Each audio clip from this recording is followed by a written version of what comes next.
So we are starting now. Our IC is Keratoconus and Keratectasia, Etiology, Diagnosis and Management Strategies. And I am S. Bharti. And I have my co-instructors, Dr. Bhupesh Singh and Dr. Purendra Bhasin. Will be taking the course on this keratoconus, and I'll be talking on interpretation of corneal topography and tomography. अभी तो sign किया नहीं, कर देगा. Before I leave, I'll get it signed and give it to you. So I'll keep it there.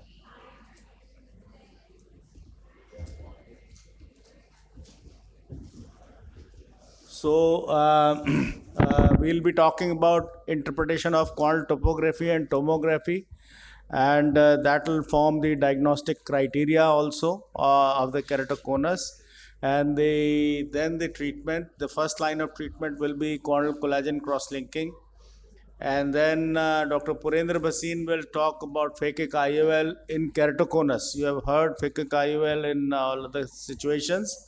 We'll be talking on phakic IOLs in keratoconus. After that, Dr. Bhupesh Singh will be talking about intracorneal rings, the intacts and other corneal rings to manage the ectasia and keratoconus in such cases. And then keratoplasty techniques in ectatic diseases, that will also be taken by Dr. Bhupesh Singh. So it will be like this. And so now I'll start the course. I'll be talking on corneal collagen. The first thing is corneal topography and tomography. I'll just start that.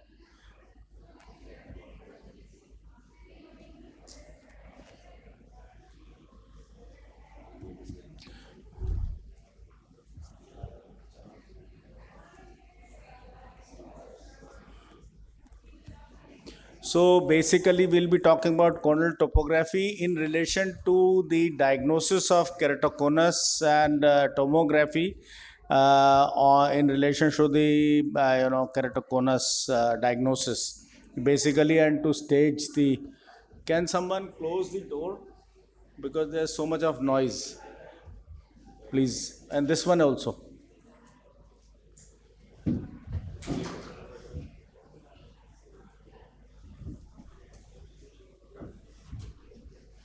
Thank you.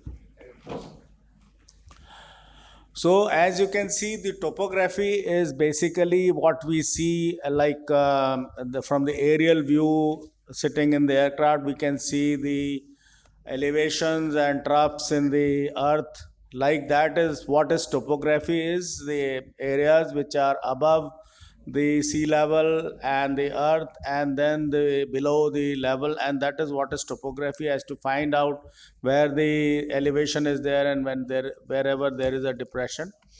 So there is a simple map which is called axial curvature, which shows the simply the steep K and the flat K and the astigmatism, and also as to what kind of eccentricity we are looking at in this topography, and along with that the shape factor, diameter of the pupil, and all such information about the cornea. And this is what is called topography in view of whatever is you are seeing on the surface of the cornea.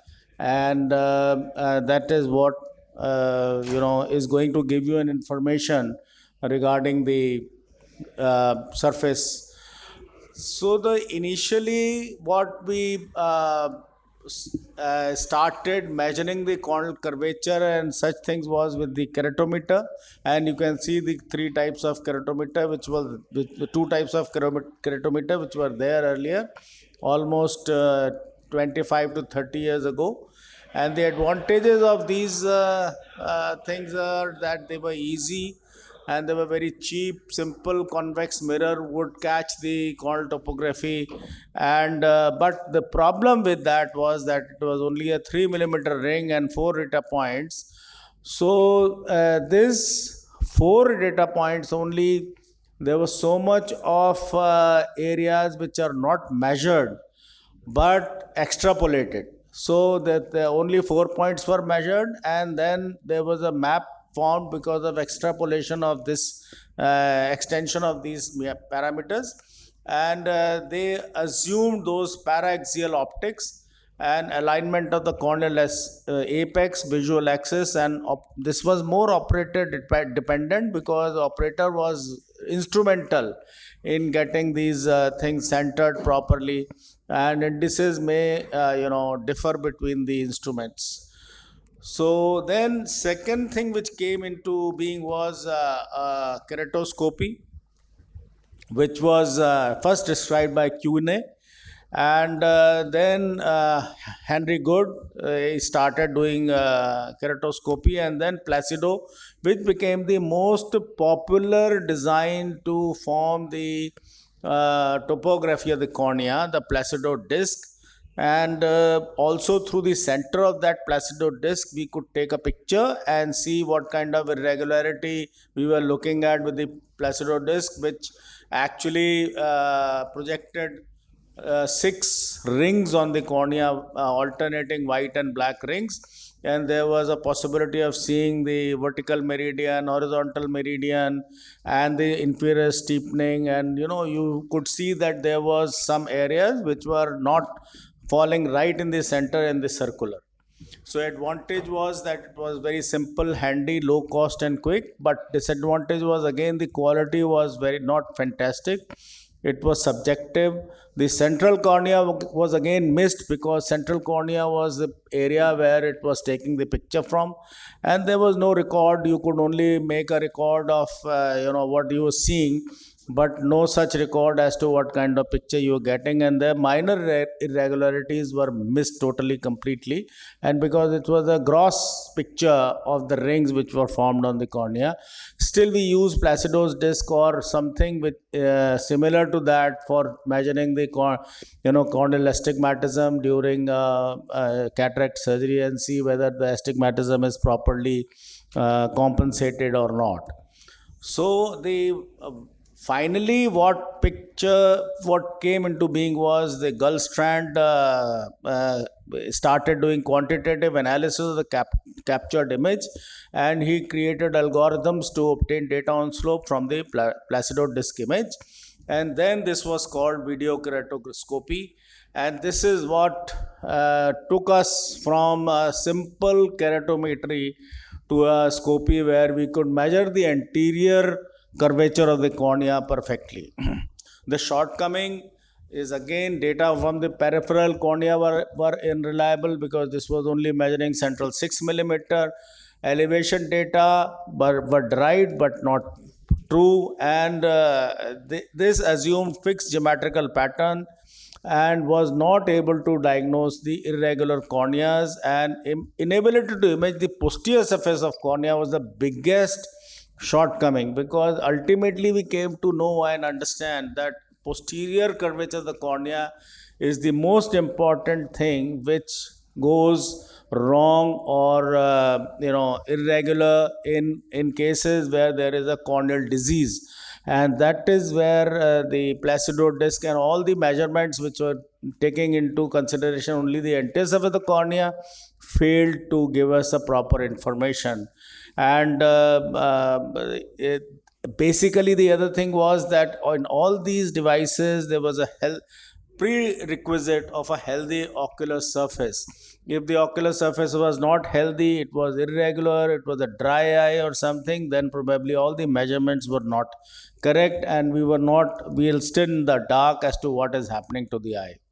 So current topographers are two types of topographers are there, the projection based and the elevation based. And projection based are like Atlas 9000 topography, Tomy or Keratron or Astramax, and the elevation topography describes the true shape of the cornea and is most affected following keratoconus procedures. And this elevation topography is basically what we are doing now.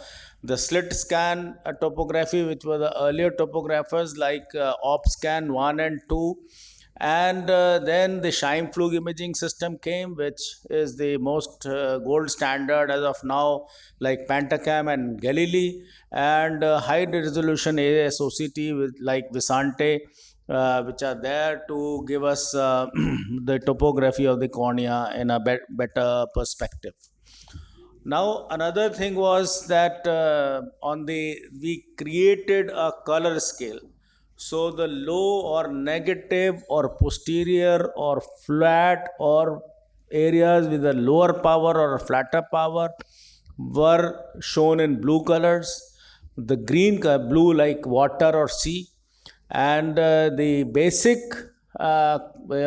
surface, which was like earth, is a flat surface like reference surface. This is the average curvature and average thickness is shown in green, and those areas which were high or positive or anterior or elevated or steep or having a higher powers in the cornea are or thin in the thinner corneas were shown in the red. So this is a simple topography which I started with, the topography of the earth, where the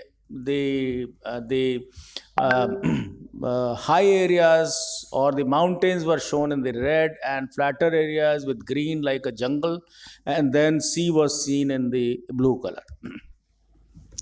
And the most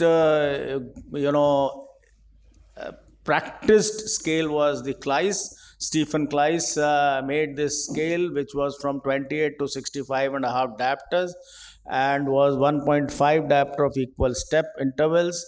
And this could identify all the topographic characteristics identified by more sensitive 1 diopter scale. And this was in practice for a very, very long time. Even now sometimes you still refer to Stephen Kleis scale. So maps are now curvature, elevation, and pachymetry maps. And curvature maps were generated from the curvature data like Placido disk. They are various types like axial, tangential, and mean, and represented using color coded scales. And same data can be represented in different forms. Comparison between axial map and tangential map. This is a very important thing. Axial map assumes center along the optical axis. The tangential map does not assume it, as it has center, which is actually not optical axis. It could be center of the cornea, which could be more steep or wherever the center is. Axial map gives a global view of corneal curvature. Tangential map is a local curvature of each point in meridional directions relative to other points in a ring. So tangential map takes all the global view of the local curvature. It does not take the global view. It takes all the local curvatures in the and relation to the adjacent points. Axial map ignores all minor variations on the corneal surface. Tangential map is high degree of variability from point to point, and axial map is less. It shows less irregularity. In the tangential map, you see the irregularity is more pronounced, and you can appreciate the even if there is the smallest of change, that is shown and depicted in the tangential map in a manner which is more shown to the observer, as compared to the two machines where the most commonly used machines were OpScan and now Pentacam.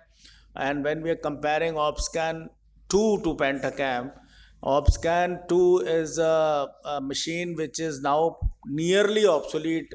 It is not so accurate, and also it is not so accurate in accuracy in imaging the posterior surface of the cornea, and it is not inaccurate in thin corneas, and is not a gold standard as of now, versus Pentacam, which is accurate in imaging anterior surface, posterior surface, thin cornea, or whatever type of cornea you look at. Pentacam is the gold standard and gives you, and the maps are very standardized, and reproducible. So if there is a change in the pentacam readings, they are reproducible. They are all showing the same changes every time. Is a rotating Scheimpflug camera which measures Scheimpflug images of the anterior segment and includes information from the anterior corneal surface of the posterior crystalline capsule. So it gives you a complete holistic view of the cornea and anterior chamber and the lens. And the time taken is very, very short. It is about 2 seconds or less, and there are 25,000 measured points and analyzed true elevation points with pentacam, which gives you a very fantastic information regarding the map. Now, reading the map, the sequence of reading the map is look at the anterior elevation first. The most important thing is look at the anterior elevation and then look at the posterior elevation and see the relationship between the anterior and posterior elevation, and then look at the pachymetry and thickness distribution.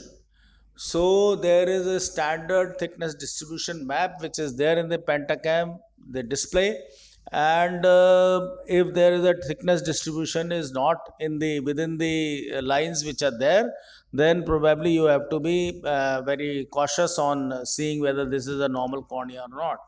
And off-center distribution of corneal thickness is highly suspicious. Look at the symmetry of both the eyes. If one eye is abnormal, mostly second eye will also be having a little bit of abnormality in the beginning or whatever, because both eyes are going into the similar direction. So there is no possibility of having a one eye abnormality unless there is a reason like a trauma or other things which can cause abnormality uniocularly. And look at the curvature last, because curvature is not the very significant factor. It is significant, but when you're coming from the beginning, it is elevation and then the curvature at the bottom. So these are normal astigmatic cornea. You can see that there is these are the areas where there is a steep, and these are the areas which are flat, and you can see that there is a symmetrical bow tie here, and this is a normal astigmatic cornea. Okay. And this is again this is suspicious keratoconus because there is steepness in the central area, which are these areas are steeper, and that is why these areas. This could be because of the corneal warpage, it could be because of the contact lens wear, it could be because of so many factors, dry eyes. But if everything is normal, the patient has not used any such thing, then you have to be suspicious when you look at this picture where there is a suspicious elevation, steepness in the center. And this is showing the conic cornea where there is a cone location which is inferior or in the side, not from the apex, it is slightly away from apex, and this is where you go ahead and diagnose something like conus or a PMD or such things. This is a borderline cornea map of keratoconus where it could be, you have to follow it for a long time to see whether this progresses or not. This is very early keratoconus, and you have to see whether the quality of vision is deteriorating in these eyes or not. And it could be a form first kind of situation. One has to follow and see whether these are the areas, these are the maps where you are suspicious, and you need to follow these patients up every 6 months for a long time. And this is a typical case of keratoconus where there is a steepness of cornea where it's the front elevation is 30 plus 30 more than the area which is flatter, and it is the flatter area is about minus 24, so the difference is very high. And the back, if you look at the back surface, the difference is even more pronounced, and this is a typical case of keratoconus where there is a steepening and flattening on the other axis, and this is a diagnostic of the conus. So in the pachymetry, the most important points are displayed in values: thickness in the pupillary center, thickness in the apex, and thinnest location. And preoperative, this is very important. Preoperative planning of the corneal refractive surgery for glaucoma screening, and also for IOP modification with regard to corneal thickness and keratoconus detection and quantification. You can diagnose keratoconus accordingly.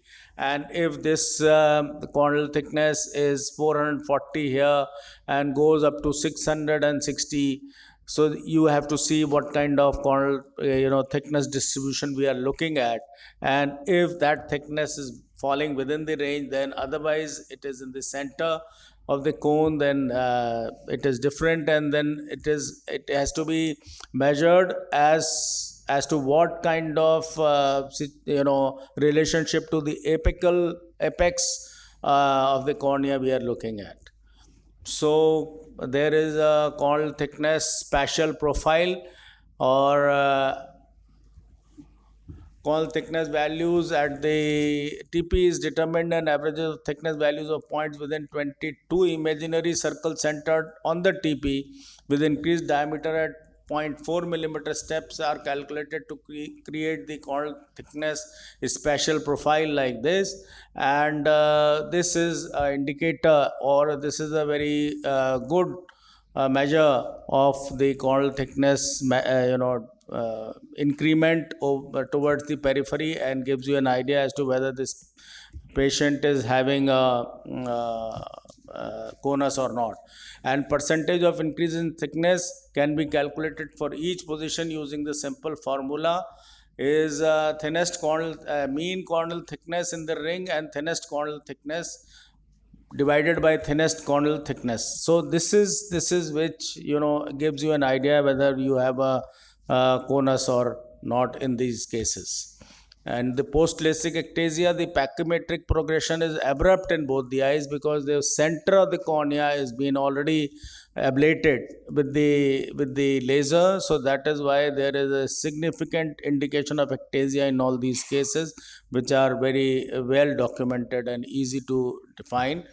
And this is a normal thin cornea, where the progression of the corneal thickness is falling between these lines, and this is all within the normal. The thinnest is 499, the apex is 503, and pupil center is 502. So these, if you look at these measurements, they are actually within a very short this thing, and they can be taken as normal.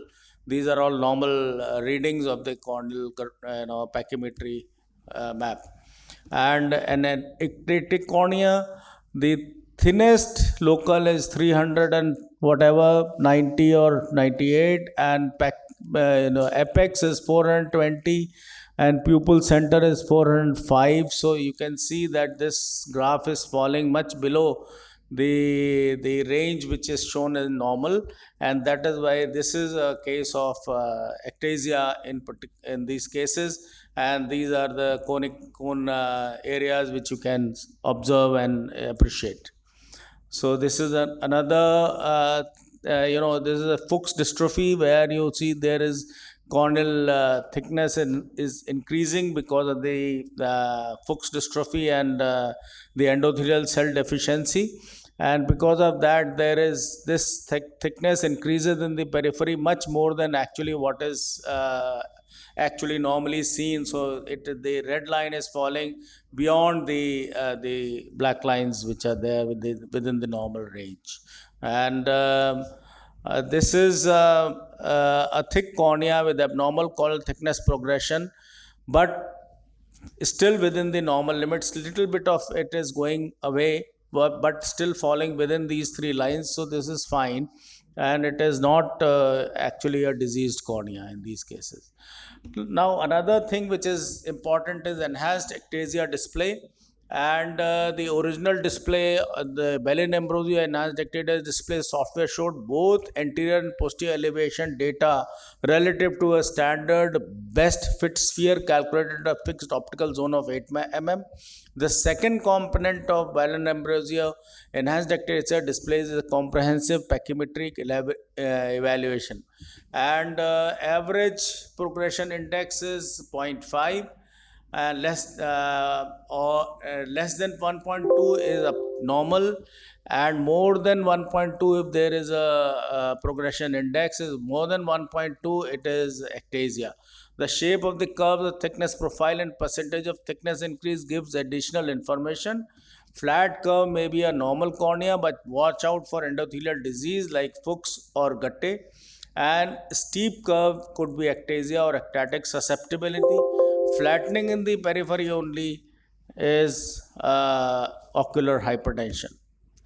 So the new display report 5 different parameters individually: change in the anterior elevation from standard to enhanced, change in the posterior elevation, corneal thickness at the apex, the TP displacement, and pachymetry progression. And this gives you an idea as to what is the elevation. The bad 2 is the values shown in the bottom right of the display and is reported in numerical form, giving the standard deviation from the population meant for mean for individual parameter. These are color coded to turn yellow when there is one they are more than 1.6 of standard deviation, and anything more than 2.6 is red. So when these parameters are in yellow, they are in the they are, they make you aware of the fact, and you are conscious of the fact that the yellow marker there. But when it is red, it is really not correct. The final parameter D represents an overall reading of all 5 parameters. This is calculated by performing a regression analysis against a standard database of normal and keratoconic cornea. So these, you can see here it is not shown, but let's see. Yes, so this is anything more than 1.6 is yellow, and whenever and you have to be cautious about this thing, whether this is normal or not. Maybe you have to do a pentacam reading once again after a few days, or once the patient is taken, treated with lubricants, or otherwise also you have to follow it up whether this is going wrong or not. But when these readings are read, that means this is a case of um, uh, this increased D value, where all the other parameters are red, but this D value is more than 3.23. So that is why this is, even in the front curvature and back curvature, both of there is these yellow spots are there. So you can see that these are not normal corneas, and they have got ectasia or ectatic possibility of ectasia in all these cases. And this is again important. The anterior surface is normal, but posterior curvature is showing plus 15 change in the curvature in the center. So this is where this dB is 2.27, and this is because of the isolated suspicious area in the posterior cornea, and one has to follow it up before taking this case up for the refractive surgery. So this interpretation should always be in conjunction with clinical scenario, and try not to misinterpret the colors, because colors could be, when you are taking a scale, that scale, what kind of scale you are, what kind of colors you have given to a certain values, that also shows the colors. So the more important thing is not to look at the colors, but at the readings which are there. Thank you.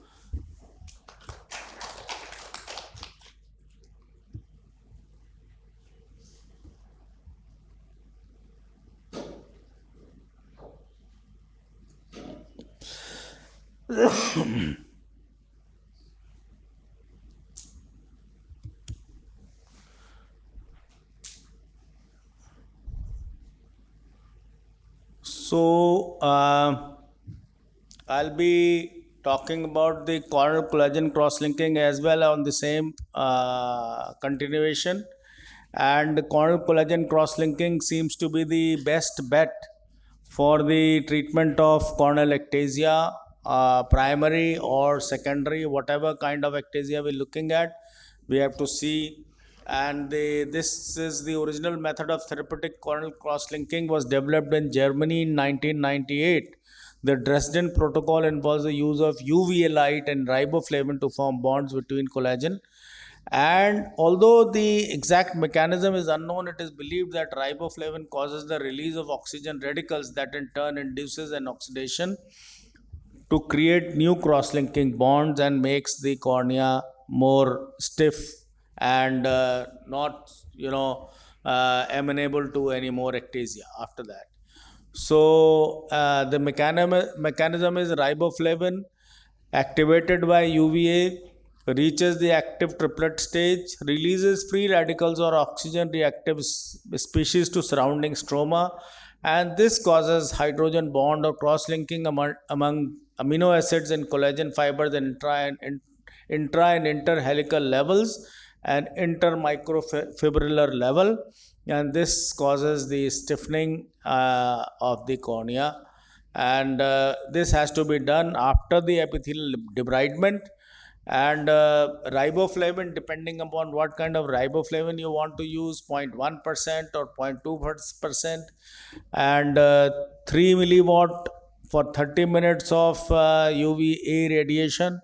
Now we have come to a situation we use 9 milliwatt for 10 minutes instead of 3 milliwatt for 30 minutes, because when now we are doing a accelerated cross-linking. And on keratocytes, riboflavin alone has no cytotoxic effect on keratocytes, but UVA alone has necrotic effect of the cornea. But when they are combined, they become safer. The cytotoxic threshold of inducing cellular necrosis is 5 milliwatt per square centimeter for UVA light alone, and 5 milliwatt for per square centimeter for UVA plus riboflavin treatment. So 0.5 milliwatt, sorry. So the requirement of ultraviolet light to induce necrosis of keratocytes is highly increased and sensitized, and even a smallest of UVA light damages. And but this treatment is safe, and corneas that have been adequately saturated with riboflavin are at least 400 micron in thickness. The goal of corneal collagen cross-linking is to stop the progression of the disease, thereby stabilizing the corneal ectasia. And the procedure is simple. It is topical anesthesia, manual deepithelization, or laser deepithelization. Riboflavin every 3 minutes for 30 minutes. Clear fluorescence is to be observed within the antechamber seen by slit lamp with the blue light. Irradiate the cornea for 30 minutes with UVA. Drop riboflavin during this irradiation. Also continue dropping our riboflavin every 5 minutes, and apply 2 minutes every 2 minutes BSS to keep the corneal thickness same, because if you let the cornea dry, the thickness of the cornea reduces, and the effect of the can go up to deeper tissues, and treatment has to be visually controlled. This is how we position the patient. It has to be practically totally horizontal, and as you can see, the preoperative, the keratocyte, they degenerate and then again regenerate in 6 months time. So this is the initial degeneration of the keratocytes which happens, and then they regenerate to become a normal cornea. And the keratocytes are killed 300 micron deep, and repopulation takes 6 months. Accelerated cross-linking is like 3 milliwatt into 30 is 90 milliwatt. So 30 minutes exposure time is uncomfortable. So what you use is 9 milliwatt for 10 minutes. So you can use 10 milliwatt for 9 minutes or something like that, or maybe 18 milliwatt for 5 minutes is okay. And but 30 milliwatt into 3 minutes is equivalent to again 90 milliwatt exposure, but it causes so much of keratocite damage that it does not regenerate properly. For thin corneas, you can use hypotonic cross-linking or transepithelial cross-linking, because if you remove the epithelium, the cornea becomes thinner, and then it can go beyond 300 microns and reach up to endothelium.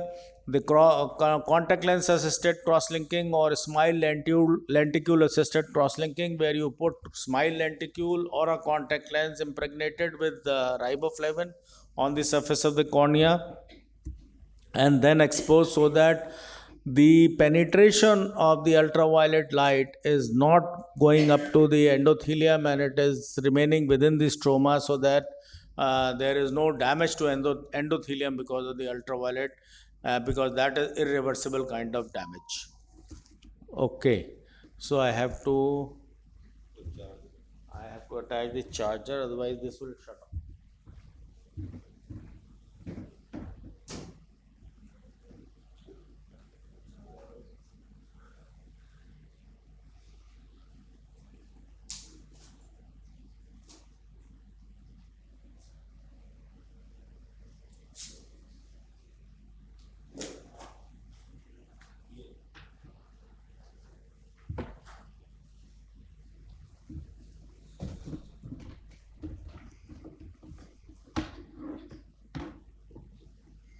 कोई बात नहीं, बाहर से लगा दो, इसको लगा दो बस.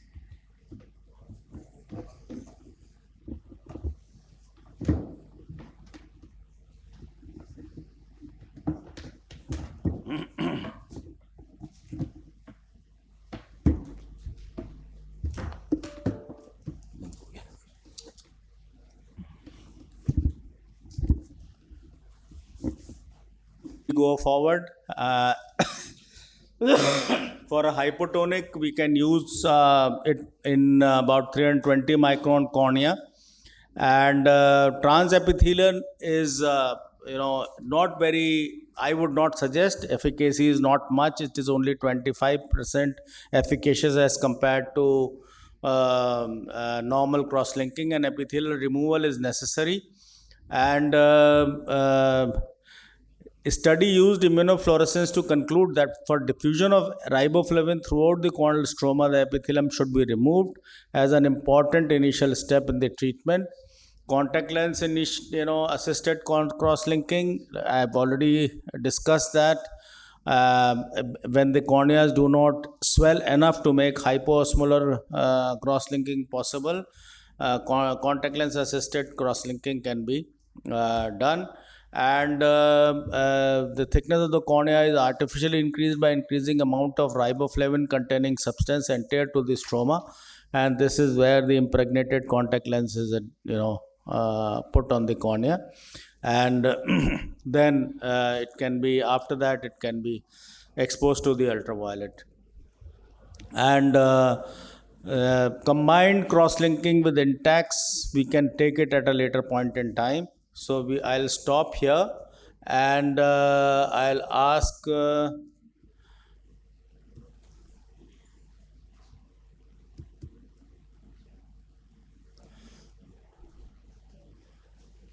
Dr. Purendra to take his talk on phakic IOL.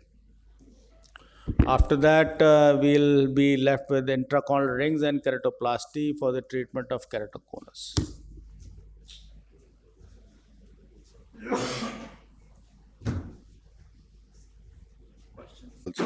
And the use of phakic lenses in keratoconus is really gives an amazing results. And I am Dr. Purendra Bhasin. I don't have any financial disclosure.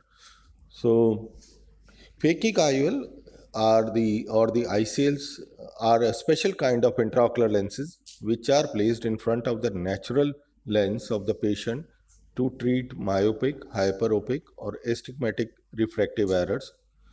The Vision ICL, which comes from the Star Surgical, received its FDA approval in the year 2005 and for correcting the nearsightedness between -3 to -20 diopters of refractive error. And use of ICLs in keratoconus started in the year 2008. Keratoconus per se presents with a various complicated clinical environment for the refractive correction, as there is a abnormality in the cornea and which has the potential for the progressive deterioration if it is not cross-linked. Higher order abrasions due to corneal irregularity limits the eye potential for the best spherical corrected visual acuity. Especially important aberrations are very negative spherical aberrations, ranging from -0.35 to -1.50, and a high comma. Special optical considerations are there is a disparity between the corneal vortex, visual axis, pupillary axis, as there is no coincidence in between the two. That's why the quality of vision is deteriorated. Various combined treatment options are proposed. We can suggest contact lens, which could be RGP, Rose K, or scleral contact lens, plus or minus cross-linking if it all depends on the age and the progression of the keratoconus. Intracorneal ring segment plus cross-linked cornea. This can be done, and then the transepithelial, the LASIK treatment, and topo-guided LASIK treatment with cross-linking. We may combine ICRS with cross-linking with topo-guided laser treatment altogether for the better quality. And mind it, the topo-guided laser and cross-link can be done in one sitting, and or maybe we can do ICRS first and cross-link it. So, and then we can correct the refractive error at a later stage, or we can go for straight away for the cross-linking, cross-link cornea, and then do ICL. And in between these two procedures, there should be a minimum gap of 6 months, or ICRS, CXL with ICL. That also is suggested when there is a large eccentric cone. Various studies have been published for the safety of the ICL in the keratoconus. As you can see, there is a literature review. And we will be discussing on the toric posterior chamber phakic lens with or without corneal cross-linking in keratoconus. ICL, it comes from the Star Company, is a monoblock single piece plate haptic foldable lens made up of a polymer material which is extremely hydrophilic and with a highly biocompatible flexible collagen polymer with a refractive index of 1.452 and is permeable to oxygen and the nutrients. Can you please be silent? It is designed with the central wall to be implanted in the posterior chamber behind the iris with an aqueous humor layer separating it. And this is responsible for the avoidance of the development of cataract and the proper nutrition of the crystalline lens. And the lenses are, the haptics are resting on the ciliary sulcus, but definitely there is a sizing issue if it is not of a proper size, appropriate size. It lies behind the iris and it is far from the endothelium, excellent cosmesis, and invisible to the eye, close to the nodal point. That's why it gives better quality of vision, and gain in the retinal size image is there, and greater effective optical zone at the corneal plane, and that's why there is a less chance of glare and halo. Located in the sulcus, stable location, good for toric design, and easily removable, exchangeable. So that is why it is called as a reversible procedure, and no fixation into the iris tissue, and does not alter the shape or remove the corneal as we do it in the corneal based procedures. The advantages of ICL is it that it is able to correct high degrees of myopia plus astigmatism, which could not be corrected with other surgical procedures. Patients are not a suitable candidate for LASIK in most of the cases, and there is less likely to cause an or contribute to the dry eye. It is available in the power of 0.5 to minus 18 diopters and up to 6 diopters for hyperopes, and it corrects up to 6 diopters of astigmatism. And it has got a central 320 microns, 360 microns opening, which manages the aqueous in front and behind the lens, and it maintains the nutrition of the crystalline lens. And for the redundancy, there are two extra ports on the either side of the optic of the ICL. Then comes the Indian counterpart, that is IPCL, and as all these cases, the astigmatism is very high and the refractive error is also very high. So this lens is having a similar design with the vault, but the material is different. It is a hydrophilic acrylic material, but it can correct up to minus 30 diopters, and with the correction of plus 10 diopters of astigmatism. And we can change the customize the overall length of the lens also from 11 millimeter to 14 millimeter with a 0.25 millimeter steps, which is not possible with the ICL. So customization is possible with our Indian lenses. So coming to the workup, we have to select a patient of 21 to 40 years of age group with a myopia ranging from minus 3 to minus 23 or 25 diopters, or up to 30 diopters also, with the astigmatism up to 6 diopters. The important thing is that refraction should be stable with the less than 0.5 diopters of change in last 1 year. Anterior chamber depth should be more than or equal to 2.8 millimeter. In keratoconus cases, there is unusual high anterior chamber depth from the corneal endothelium, which is moreover falsely recorded. So I usually go for a 3 millimeter minimum anterior chamber depth in such cases. Stable refraction.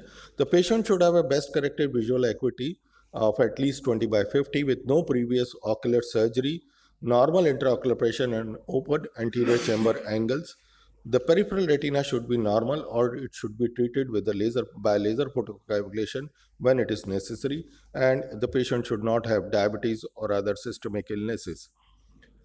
It is indicated in cases of keratoconus or form of rusty keratoconus when we avoid doing laser cornea-based procedures with a good spectacle corrected vision, and in the absence of clinically significant irregular astigmatism. And clinically significant irregular astigmatism means when there is a difference greater than one line of corrected vision between the glasses and the RGB contact lenses. So if there is a difference, the improvement is more with RGB contact lens by one line, then it is a clinically significant irregular astigmatism.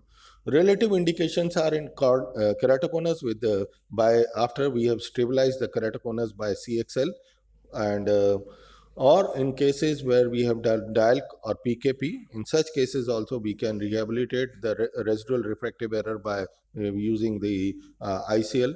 Moderately good vision but with poor tolerance to glasses or contact lenses, because these patients, they are very often they are intolerant to contact lenses. And anisometropia with adequate refractive anatomy and stable refraction. The contraindications are progressive keratoconus with unstable corneas, young patients less than 20 years of age, because these are very unstable patients, and highly aberrated eyes, total higher order aberrations of more than 3 microns with poor best spectacle corrected visual acuity less than 0.5. Complete preoperative assessment is done, best corrected, uncorrected visual acuity, cycloplegic and manifest refraction, slit lamp examination thoroughly, IOP should be within normal limits, angles should remain open, topography, tomography and keratometry done as has been elicited by Dr. Bharti, and endothelial cell count should be more than or equal to 2000. This is very important. Fundus examination important to be given to the retinal periphery. Anterior chamber depth should be more than or equal to 2.80, and This should be excluding the corneal thickness. And another important thing is the wide to wide measurement. Anterior chamber depth already have said, and wide to wide measurement is done with the help of calipers, as you can see here, and we can check it with pentacam or IL master, which I am doing regularly in all our cases. And then coming to the ICL sizing, the accurate preoperative wide to wide and anterior chamber depth measurement is very important, and which I want to emphasize here, and because it provides a vault, and the vault is the distance between the posterior surface of the ICL and the anterior surface of the crystalline lens. So this distance should be compared with the cornea. As you can see here, there it is marked with the red arrows between the distance, and in this particular case, the corneal thickness is similar to the vault, and vault is around 500 microns, because we assume that the corneal thickness is around 500 microns. The ideal sized ICL will give a vault of 0.25 to 0.75 millimeter, or half the corneal thickness, and up to 1.5 times of the corneal thickness. Undersized ICL is 1, which gives a less than 0.125 millimeter vault, like it is almost touching the surface of cornea, and there is an increased risk of anterior subcapsular cataract development. An oversized ICL is when the vault is more than 950 or more than 1 millimeter or 1000 micron, which can be checked with the help of pentacam, and which will push the iris from the periphery and angle the close the angles, and will lead to the development of glaucoma. And this is the ICL vault. As you can see, the ICL in front with the yellow and green arrow, there is clear space in between, which is vault, and this is the anterior red arrow is the anterior surface of the lens, and this is the low vault, as you can see. Coming to the cases, clinical cases, this 28 years old female had keratoconus with post C3R 14 months back. The unaided vision was 3 by 60, and refractive error was minus 8.25 to with 3.5 diopters of cylinder, and best corrected vision in both eyes was 6 by 9. So this is the pentacam, and you can see the pachymetry in the right eye is 437. Minimum pachymetry is 437. This is the anterior surface, this is the posterior surface, and this is the pachymetry here on the bottom left side. And this is the Bellin-Ambrosio enhanced ectasia index. Here again, it is all the indices are red. The cornea is very steep, and it's a case of post C3 CXL keratoconus. More in the right eye, the left eye keratoconus is also there in this particular pentacam. And this is the surgery which we did, and the surgery part is very easy. I think the preoperative assessment is very important, and you make an incision of 3.2 millimeter, or maybe some of us are using 3 millimeter incision for the ICL. This is the ICL, and this is loaded in the cartridge and injected in the eye in the presence of viscoelastic methyl cellulose or sodium hyaluronate, and with the help of the spatula, we push the haptics and behind the iris in the ciliary sulcus region.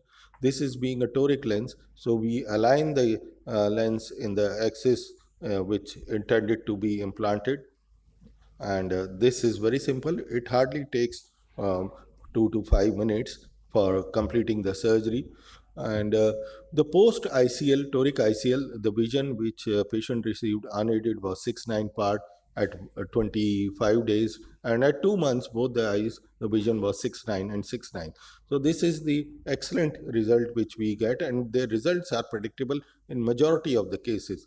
Another case, 35 years old female, right eye keratoconus, exotropia, and post squint correction, post C3R, and patient had amblyopia, which was squint correction was done and C3R was done in 2030. Pre C3R, this is the condition of the right eye and left eye in the table, and C3R right was done in 2013. After the C3R, the vision remained same, and the patient maintained the vision. And then in the year 2022, the patient came for the refractive correction.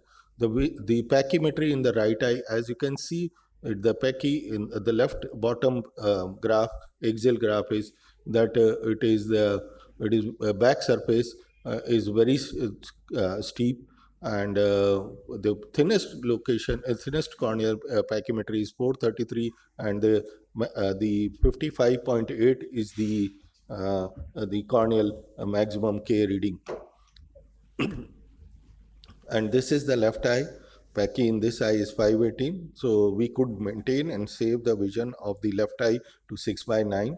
And this is after the squint surgery, which was done in the month of June 2022, and refractive surgery was done later, toric ICL in both eyes, and the vision improved to 6/18 and 6/9 with the use of -8 diopters with 6 diopters correcting ICL, and in the left eye -6 diopters with 2.5 diopter correcting ICL. Another case with post C3R, vision improving to 6/6 part and 6/9 part, young patient, low myopia and low to moderate myopia. Similar picture, we could give a good quality of vision, and the vision improved in this particular case to 6/6 in both eyes, 6/9 in both the eyes. Last case, because we have to add some cases where the keratoconus suspect is there, and young patient, there was a high myopia, 11.5 diopters with half diopter cylinder, and 8.5 diopters with 2 diopter cylinder. Such cases, laser-based procedures are avoided better, although the pachymetry was 551. Cornea was not very steep, but in the left eye you can see the back curvature. There is a sign of the suspicion in the posterior surface, and the D value was on a higher side. Similarly, on the left side, looking to the high myopia, there was a keratoconus suspect. So after checking for observing for 1 year that there is no progression in the refractive error, we performed ICL and toric ICL in both eyes, and vision improved to 6/9 and 6/6. So friends, to conclude, first we should stabilize the cornea in cases of progressive keratoconus by cross-linking. One may use ICR as a intracorneal ring segment in cases of decentered cone, and to decrease the irregularity and make the cone central, and wait for at least 6 months or more for the stability to plan phakic lens. Phakic intraocular lenses are very effective and safe for the correction of moderate to high refractive errors in both keratoconic and non-keratoconic cases, and there should not be any corneal opacity, and stability of the disease should be confirmed before considering any refractive procedure. I thank you for your patient hearing. Any questions? Any questions for Dr. Purendra? So, Dr. Brind, what is your cutoff time when you take up the patient for toric ICL after cross-linking? For 6 months, minimum 6 months or more. I will prefer, because I have seen that even after 6 months, there is a process of healing occurs, and the remodulation of the cornea occurs, and we should observe that there is no change in the refractive error. So have you encountered any case in which the refraction changes after ICL? Pardon? Have you encountered any case? Because all my cases are not done early, they are done after 1 year, minimum 1 year, and after ensuring that the stability of the refraction is there post CXL, I have not come across with any major changes. And if it changes, then what options we have? We have other options. If the refraction changes, we can do topo-guided lasing or surface procedure. We can do in such cases if the change is more, and the patient is willing. Thank you. That is more important. Yes. Is there a difference that you noted in the outcomes between glamour ICLs and IPCL? Truly not much. Not much. IPCL or glamour? Look, it all depends. I will prefer ICL because Collamer is the material of choice for me. But in cases where the astigmatism is more or the refractive error is high, where we are unable to correct fully, because we see that one case is 19.5 diopters, which we cannot correct by the Collamer lenses ICL. So because to give full correction is the aim what I do, and in such cases I prefer IPCL. And otherwise, if the patient wants is not affordable, then I go for IPCL. Otherwise, my first choice is ICL only, Star Company. Yeah. No, No. Surgically it is same. Yes. After attack. Yes. After stabilizing the cornea, we can do. Excuse me, sir. What is the reason for the preference of ICL over implants? Material. And that is long term. Have you found significant problems? No. So, for the transparency IPCL is or better. any material which is used after the extraction of the lens, crystalline lens, there is no study of more than 5 years, whereas the Collamer is there for last 23 years. So there are long-term studies available with the material for the ICL, but there is no. I'm just asking in your personal experience. So we have not. I have not. Have you found any complications with IPCL material? So I have not put it personally. If you ask me, I have not put IPCL because I am very conservative, and I have to be very sure that whatever I am putting in some patient's eye is the one which I want to put in my eye as well. So I fully agree with your emotion, but a lot of us have been using It is not emotion. It is science. It is not emotion. No emotional thing. If the material is not approved for putting over a normal crystalline lens, and there has been no studies except for the fact that you can make the manufacture without any approvals in our country. There is no other thing. There is no scientific basis of manufacturing those lenses with the crystalline lenses. There is no study. So are you telling me that IPCL is not an approved lens? I am sure it is not. Have you seen any Not approval? FDA approved. Not FDA approved. No. But DGCA. By the Indian No. DGCA has approved. Huh? Then only we can market it. But the thing is, what I have seen is that some extra reaction is seen in few cases when we use IPCL, but otherwise it is, and I use both. So I've been using ICL from 2008, and last 5-6 years I'm using IPCL. I don't find any difference in my patients. Many patients are there, and it's a personal experience. Yes, I think I should go for that. there is nothing emotional in these scientific sessions. First thing you must understand that there is nothing emotional on that. They only when I said it that I'll not put it in my eye, that was not emotional. It is because of the science that I'll not put it. Like I have burnt my fingers with the hydrophilic lenses implanted 20 years ago, and each one of them going opaque over a period of 5 to 6 years.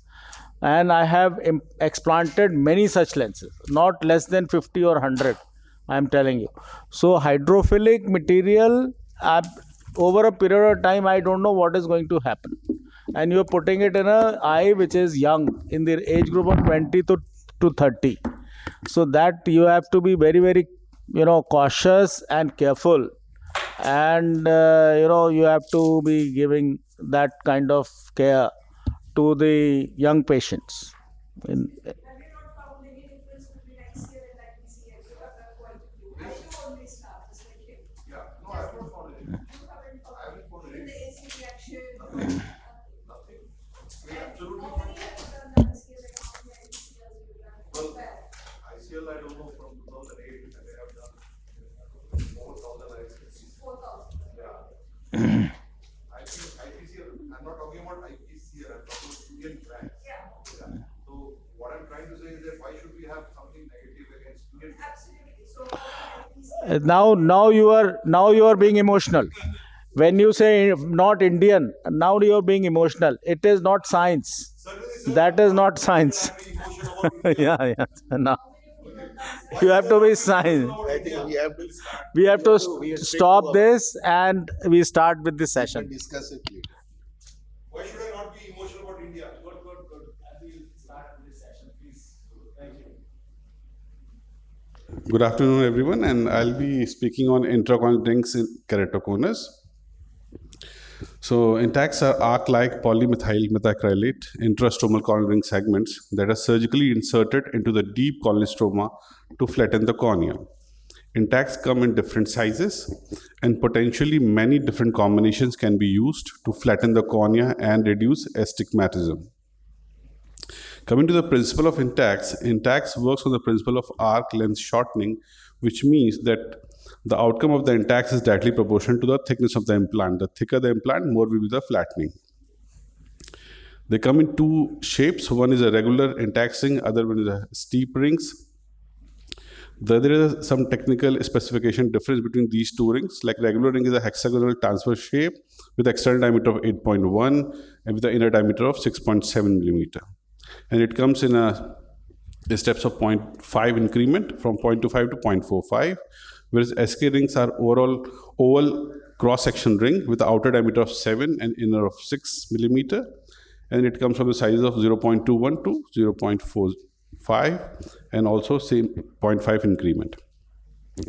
These are the prerequisites for planning intacs.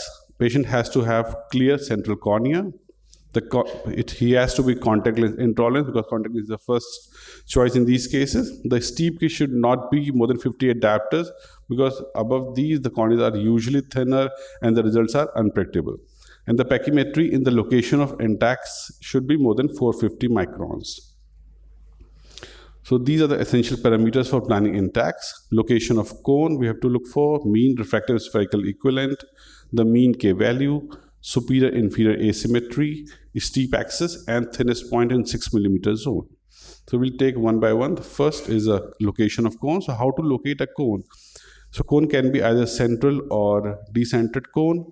The centered cones are those cones in which the highest point of elevation within central 3 millimeter or more than 50% of the cone located within the center 3 millimeter zone.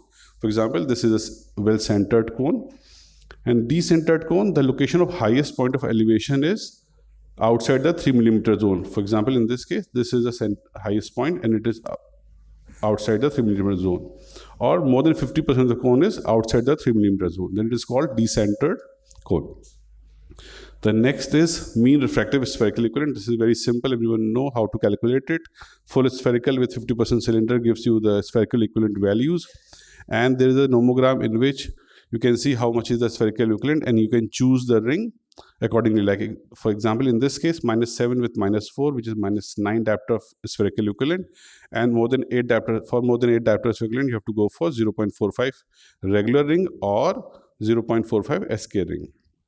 The third point is mean K value. Mean K value you can easily get noted from the pentacam, and if mean K is less than 55, regular rings works well, and if it is very steep, more than 55, then we should go for SK rings. Number 4 is superior inferior asymmetry. How to find this? Difference of mean of superior 3 contiguous points in 3 millimeter zone to diagonally opposite 3 contiguous point. If it is more than 50, if the difference is more than 15 D, then single ring works well, and if it is less than 15, then asymmetric rings works well. So number 5 is choosing the correct axis. Incision has to be at the steep meridian. We should note the steep axis from OpScan and pentacam and refraction, and usually OpScan axis are preferred for planning the intacs because it's a placido-based device. Eye to be operated should be checked, and sometimes steep axis shown by OpScan is nasally or inferiorly. In such situation, the tangential method can be used. So how to choose the correct axis in these cases? So you have to see the direction in which the cone is progressing. For example, in this case, the cone is progressing in this way, in this direction. So you put an arrow in this direction and draw perpendicular to that, because this is a flat meridian and you have to put a perpendicular to get the proposed incision location in these cases. And in the end, mark the 6 millimeter zone on the global pachymetry map and look for the thickness. We have to put the intaxing at 75% of the thinnest pachymetry in 6 millimeter zone. So for example, you have marked, these are the values, 6 millimeter here and here. Just mark a square here, and this is a zone in which we are going to put the intax. So 75% of 507. So these are the nomogram provided by the company. You can send your data to company and they can plan for you, or you can plan yourself. So in the combination rings, symmetrical ring segments, where two ring segments of same size are used, and usually it is done in the decentered cone, in the centered cone, and asymmetric ring segments in which the two ring segments of different sizes are used, and it is done in the decentered cone. So these are the devices which are used for performing intax procedure. The first is a channel opener, and this is a suction device. This is a manual, and when we used to perform manual intax, and this is a channel opener, and these are for holding the intact segments. So coming to the intact surgery. So normally I perform intax with the femto LDV, and we have to create a channel with the femtosecond laser. Most of the femto machines have this software now. Once the channel is created, the surgery becomes very simple. You have to open the channel.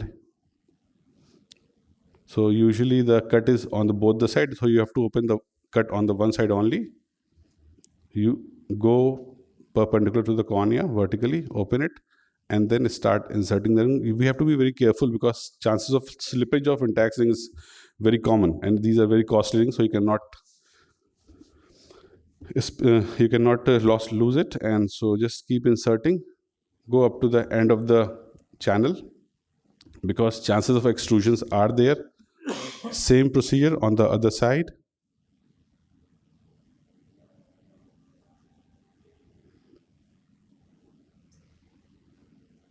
And once the rings are secured, the procedure is over.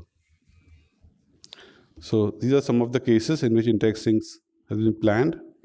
So you can see this is a centered cone, the symmetrical ring segment was planned, and you can see the flattening here. The K1 from 59 to become 55 and 65 to 61. Around 3 to 4 diopter flattening. The other case, decentered cone and single ring was planned, and you can note the flattening here. The keratometry from 47 to become 44 and 52 become 49. The third case of asymmetric ring, and asymmetric rings were planned for this case, and the flattening, you can see the flattening here. So intacs can be performed as a single procedure or can be performed with C3R. I always prefer to go with C3R because I get additional flattening if we plan the intacs with the C3R. So no procedures without complications. So intacs also has some complications like segment movement with subsequent extrusion, infection, corneal thinning, melting, glare, halos, local and intraocular inflammation. So these are some of the complications. You can see the vascularization at the incision, and both the segments are touching each other. Next case, melting at the wound. This is a case in which you can see the debris along the intact. This is a very common thing we do to the inflammatory response of the cornea for these rings. And this is the broken intact segment after trauma. So sometimes you have to explant the intacs also. Good part is this is a reversible procedure, so you can explant whenever you want. What you have to do is you have to dial it in opposite direction of insertion.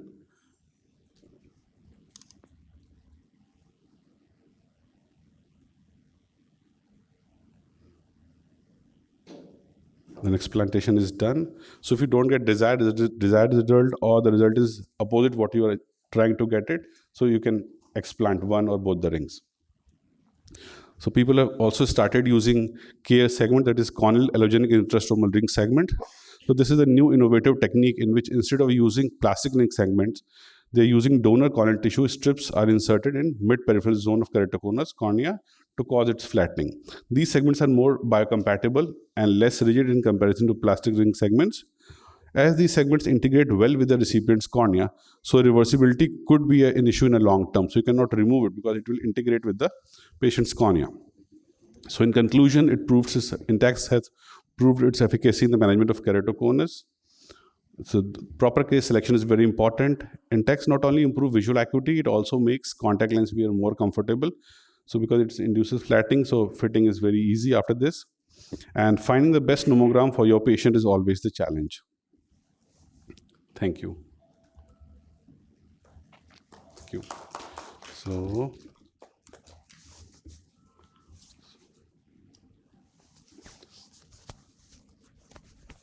I'll start my second presentation. There is keratoplasty techniques in attenuated diseases and no financial disclosures. So I'll start from collagen cross-linking. It's already been discussed. So conventional cross-linking, we all know what are the criteria. So if patient is not fit for conventional collagen cross-linking, what options we have? So this is a case of 19-year-old male advanced keratoconus. The thinnest local pachymetry was 460 in the right eye and left eye was 328. The plan was to go for right epi of cross-linking, and in the left eye, what options we have. So I did stromal lenticule assisted collagen cross-linking in this case. So what you have to do, you have to harvest a donor graft and soaked in the riboflavin. And once it is soaked, place it on the patient's cornea after removing the epithelium of the patient's cornea. So it will work like a epi of cross-linking only. And then again soak it and do the cross-linking. So you're temporarily increasing the thickness to avoid the endothelial damage with the epi of cross-linking in thinner corneas.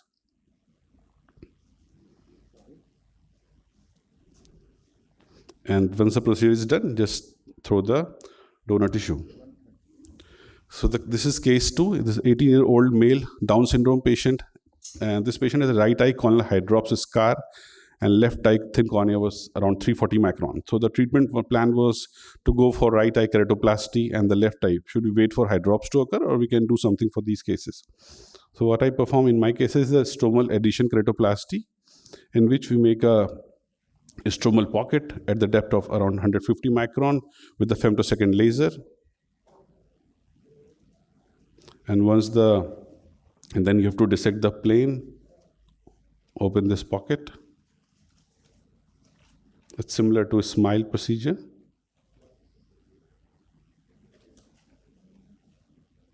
And this is a SMILE lenticule of other patient of known thickness. And we can insert this lenticule in this pocket. The procedure is very simple. You just have to push it, make sure that it is in the pocket completely, not in a wound. And once it is secured, the epithelium is removed. And you can proceed with the conventional epi of cross-linking. You can see the lenticule is nicely sitting in the cornea and no scarring is there in post-operative period. So corneal hydrops is another challenge that we face in our OPD sometime.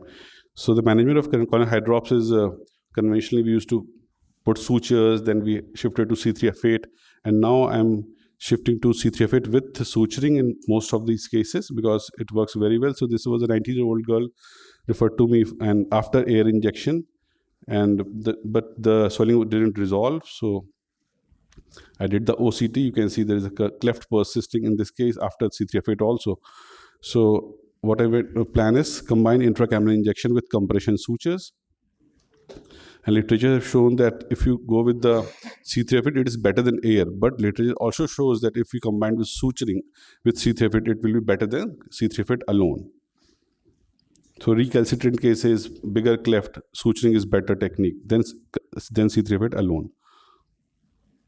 So what you have to do, you have to make a side port. Always constrict the pupil because the lenses are usually clear in these cases. Put C3F8 and then put full thickness sutures. We have to be very careful not to drop the needle in the anti-eye chamber. The cornea is usually very soft, very delicate in these patients, so we have to be very careful.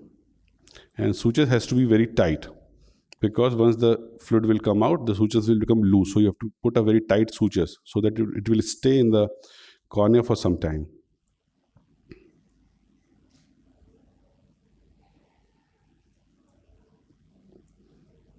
So usually 4 to 5 sutures works very well. And then leave the C3F8 inside. And this is a post-operative OCT. The cleft is not there. And this is a post-op 3 weeks picture of the same patient. You can see the edema is gone. All the suture marks are there. And this is a post-op 2 months. This is further reducing, and the patient regained good visual acuity. These are the other cases of acute corneal hydrops. You can see the significant cleft here. Procedure was done, and that on day 1 you can see the graft edema. The edema is almost 50 to 60% gone in 1 day. And this is the post-op 3 weeks. No edema, only just suture marks. This is another case of significant hydrops, and the same procedure was done. Day 1, the cornea is totally clear. So from this to this, just 24 hours. So recovery is very fast with C3F8 with compression sutures. So I've compared my patient with the C3F8 alone and C3F8 with compression sutures.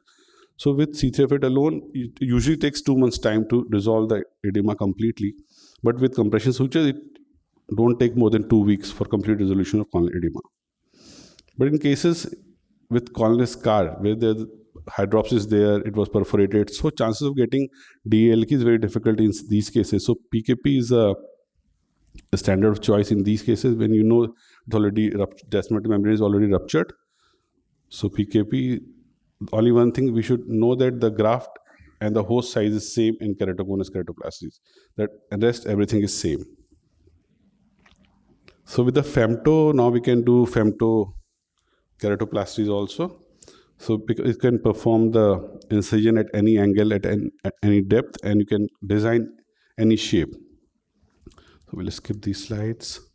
So in keratoconus, mushroom pattern is desirable because stroma is a problem and endothelium is healthy. So remove more of stroma and less of endothelium and make a mushroom pattern cut. And this is a femtokeratoplasty. So you can see the pattern cut here with the femto, and then suturing is done. The graft apposition is very good with the femtokeratoplasty. Because of better position, the healing is very fast, and you can see the graft apposition intraoperatively. No overriding or underwriting of the graft. So this is the post-op picture. The wound apposition is very nice. And this is a deep interlamellar keratoplasty, the treatment of choice for all keratoconus cases. We should attempt DALK in all cases. If not, then PKP is you can go for PKP. So big bubble technique is the best technique. And you have to be very careful in this step. This is a brave/cut, and once the air escapes from this, inject visco in the cut, and you will get a cleavage plane, and then start cutting the stroma.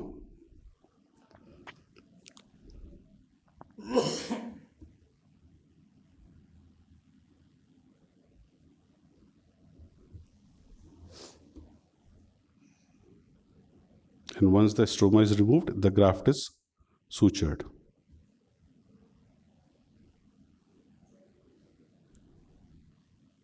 So coming to the last video. So this is a femto-DALK. So this is Zemer machine has a femto-DALK software. You can create a femto tunnel for injecting air. So by creating this tunnel, the chances of getting big bubble is very high.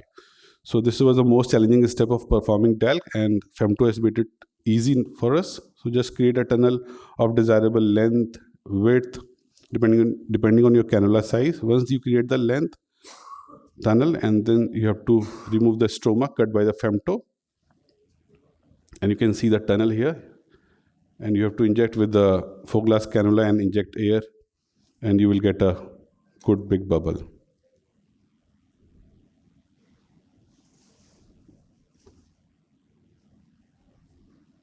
And then rest of the steps are same, and then you have to suture the graft. So these are some of the techniques I perform in keratoconus cases. Thank you so much. Thank you. Thank you, Dr. Bhupesh. And with this, we come to the end of our instruction course. And I'm sure a lot of your queries and questions have been answered with this course. But if you still have some questions, please come out with the questions and let us answer them if there are any. Otherwise, we'll close this session. Thank you all for this wonderful audience which we had. Thank you. Thank you.